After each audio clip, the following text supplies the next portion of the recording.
What's up, nerds and nerdettes and wee little nerdlings all? It's your buddy Big Johnny G for Two Gun Pixie presents Legendary Gaming. Shut up and sit down. Welcome back to another Tabletop Takeout Tuesday, my friends. I'm your buddy Big Johnny G, and this is not a full review. This is more of bullet points as to why myself, Tom Vulo, 20-Sided Warriors, why one of us has enjoyed a particular title that's hit the table. Now, today I want to talk about an expansion. I don't talk about a lot of expansions on this game, usually just the core games, but I feel it's important, especially for the HeroQuest line of games, how important it is that each and every quest itself means to the game, how different they are. And this time, we're going to be taking a look at the prophecy of Telor. Now, this was originally part of the Mythic tier by HasLab for the original backers of the game, which is now, after several years, being made available to the general public.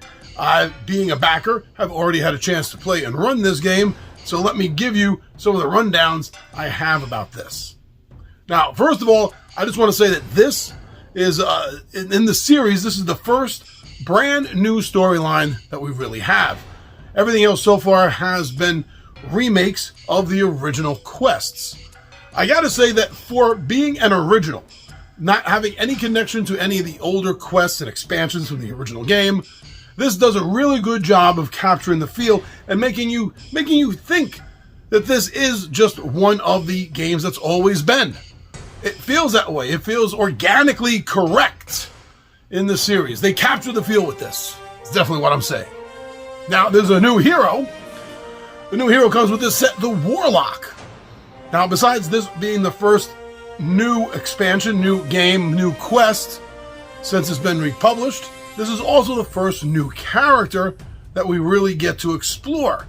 And it's a very interesting gnome character with access to several unique spells that the wizard does not have, but also gives the Warlock access to a wand that will allow them to do damage at a distance or at melee.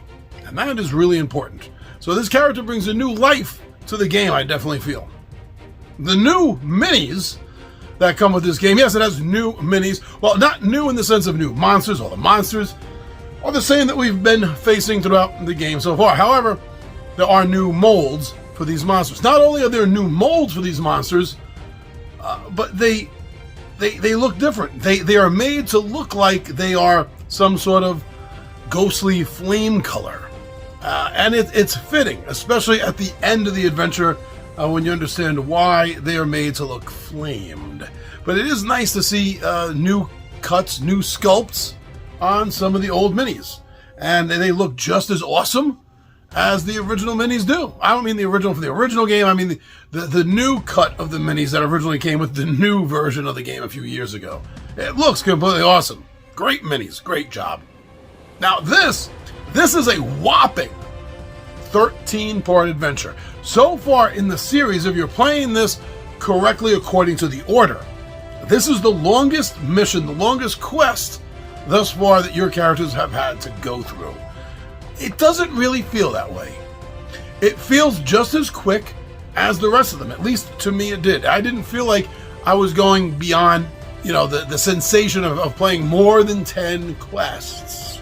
Or even more than 12 quests. It did. It sat very well. It worked good together. And I think that if you would cut it down past 13 to a smaller number, I don't think it would have worked as well. No. It fits perfectly right where it's at. Now, the storyline is engaging enough. It will affect one of your characters.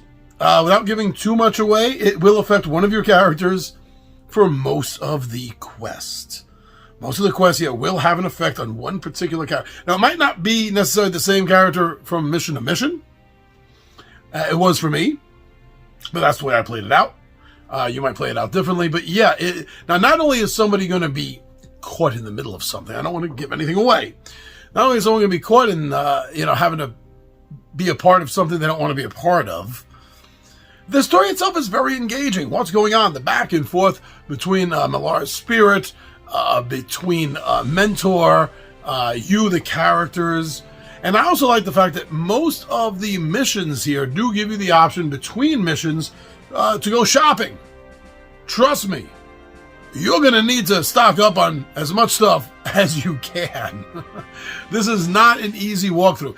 This so far, overall, although maybe particular individual quests may have been tougher, I think overall as a general quest book, this has been the toughest so far.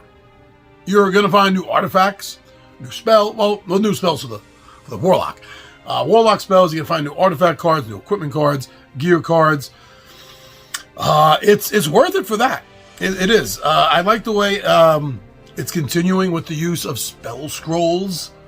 That is very handy, especially since you are generally limited to the number of spells that you're going to be casting during the adventure. So, introducing all this is a major plus. Good bonus. All those extra cards were needed, and you're going to have a lot of fun with them outside of this game in your general run of HeroQuest as well. Overall, I was very satisfied. I was very satisfied with this. None of the other 24-sided warriors played it. Some of the others have played missions, quests here and there, and the other booklets, but not this one. This one was exclusively done by me, your buddy Big Johnny G here, and I was very happy with it. There was a board or two that I got annoyed at. Again, I don't want to give anything away, but other than that, I had a great time. And I think it comes through on the playthrough videos that I did of it, how much of a good time that I had. So I think this is a great addition to the game. If you're looking for a quest expansion for HeroQuest, but you're not a completionist, you're not out there buying all of them, this is worth it to get, I think. This is something that if you did not get the Mythic tier level, you're missing out on. At least that's my thought on it. Having spent the money on it and played the entire run of it, I think if you don't have it, yeah, you're missing out. But anyway, that's just my opinion on this. If you have a different opinion, please put it in the comments to let everyone know. Everyone's voice is worth it here about this subject. So thank you for joining me. I'm your buddy Big Johnny G for Two Gun Pixie Presents Legendary Gaming, and I am out of here.